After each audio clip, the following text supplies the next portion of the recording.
టమాటా పచ్చడి నూరుతున్నా. పచ్చిమిరపకాయలు, టమాటాలు, కళాయి పెట్టుకొని కొంచెం నూనె పోసుకోవాలి. నూనె వేడైంది, జీలకర్ర వేస్తున్నా. నువ్వులు వేస్తున్నా. పచ్చిమిరపకాయలు వేస్తున్నా. ఇది పసుపు వేసుకోవాలి. ఇగో ఎల్లిపాయలు వేస్తున్నా. టమాటాలు వేస్తున్నా. మెత్త ఉడికింది, రోట్లు వేసి నూరుకోవాలి.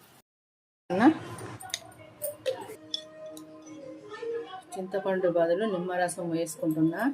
గ్యాస్ వేసి ఏది ఉండదు, మంచిగా ఉంటుంది. 2 స్పూన్లు మీరు. పచ్చడి అయిపోయింది. ఇగో ఇడ్లీలోకి, దోశలోకి, వేడివేడి అన్నంలో కూడా నెయ్యి వేసి తింటే చాలా బాగుంటుంది. మీరు కూడా చేసుకోండి.